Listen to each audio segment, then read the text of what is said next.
খেলা এই মুহূর্তে শেষ হয়ে গেল। বড়ুয়া যুবক সংঘ স্টেডিয়াম ময়দানে যে 8 দিন নকআউট ফুটবল টুর্নামেন্ট আয়োজন করেছিল, আজকে তার ফাইনাল খেলায় যে দুটো অংশগ্রহণ করেছিল, একটি হচ্ছে উত্তরপাড়া নেতাজি ব্রিগেড, আর তার সঙ্গে আরেকটি দল ছিল বড়ুয়া যুবক সংঘ ইউনাইটেড স্পোর্টিং। তাদের মধ্যে আজকে বড়ুয়া যুবক সংঘ ফাইনালে জিতেছে। হাজার হাজার দর্শক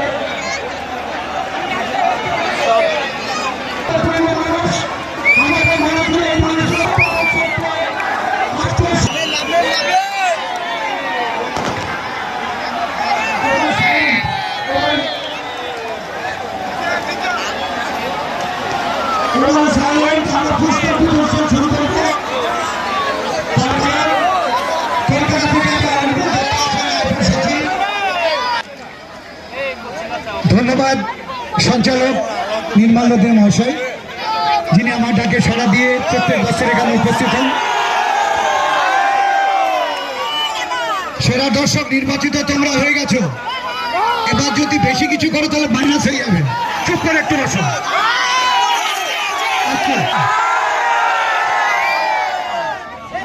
আজকে কিন্তু আপনারা সেই বদনামটাকে সুনামের জায়গায় কিন্তু নিয়ে গেছেন।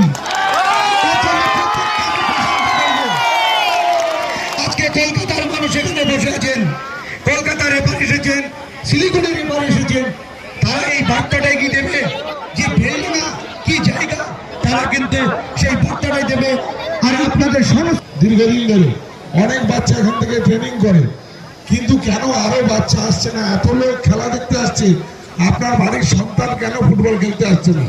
5 বছর বাদে তো এখানকার ছেলেগুলোই এই টুর্নামেন্টটা খেলবে, এখানকার ছেলেরাই বাংলার হয়ে খেলতে যাবে, এখানকার ছেলেরাই ভারতের হয়ে খেলতে যাবে। তাহলে আপনার ছেলে কেন খেলতে আসছে না? আমি আশা রাখবো আগামী দিনে আপনারা আপনাদের বাড়ির সন্তানদের এই মাঠে খেলতে পারবেন। এবং আমরা ভোগের ওজন টানে শত কাজ থাকলেও মনে হয় এই মাঠটা, এই খেলাটা উপস্থিত হওয়া দরকার।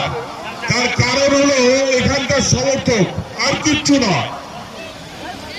আজকে যখন এখানে একটা খেলা চলছিল নেতাজি ব্রিগেড ভার্সেস বড়ুয়া যুবক সংঘ, তখন আসামের ডাকুয়াখানায় আরেকটা খেলা চলছিল উত্তরাখণ্ড ভার্সেস বেঙ্গল। আর এই ম্যাচটার মতনই ওখানেও 22 মিনিটে একটা অসাধারণ গোল এবং বেঙ্গল আজকে জয়ী। একটু হাত বড়ুয়া যুবক সংঘ এখানে জয়ী। ভালোবাসাটা এই প্লেয়ার গুলোকে আশা যোগায় যে আগামী দিন ভালো হবে। অনুপ্রেরণা